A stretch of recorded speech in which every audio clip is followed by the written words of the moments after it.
In this video we're going to look at, we're going to take two low structures, methane and carbonate. I'm going to look at the number of electron groups, we'll look at the structure and the shape of these species, and then finally we'll comment on the polarity. We take the lowest structure, methane, we take a molecular modeling kit and we make methane. So we're told to use the black sphere for carbon, the white spheres for hydrogen, and we have what looks like a tripod where any three atoms are in a plane.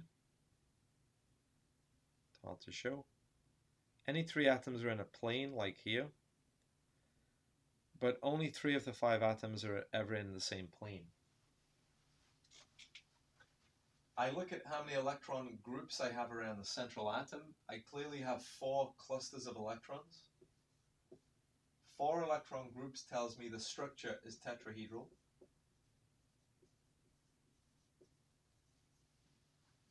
So I draw the scaffold of a tetrahedron, going counterclockwise, line, line, wedge, dash. I put my carbon right in the middle, and I put my hydrogens on the periphery. And I know that I have no dots on the central atom. If I have dots on the central atom, my shape and my structure have a different name. But I don't have any dots here, so I know that my shape is going to have the same name as my structure. So my shape is also tetrahedral.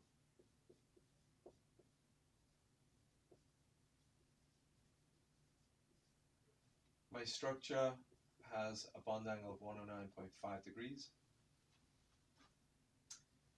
Is it polar? Well, does it have different ends?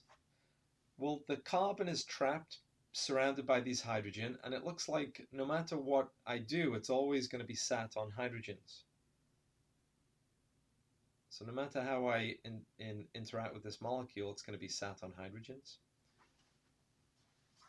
So it's got no polarity, so it's non-polar.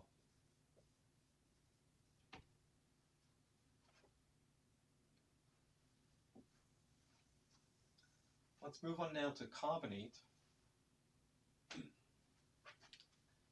Carbonate has a carbon and 3 oxygens, but interestingly it has a double bond.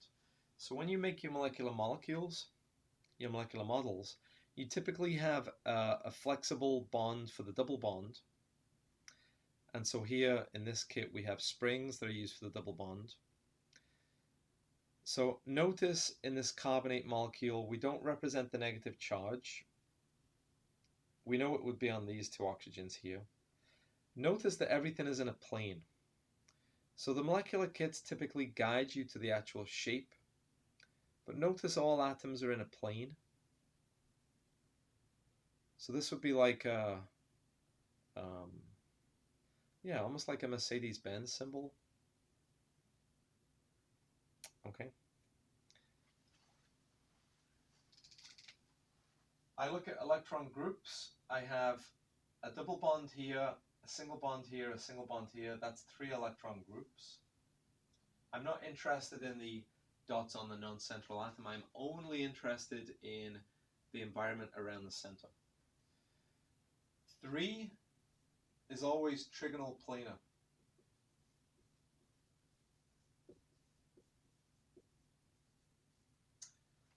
Not to be confused with trigonal pyramidal. Trigonal planar is always the structure from 3 electron groups. Trigonal planar has a bond angle of 120 degrees.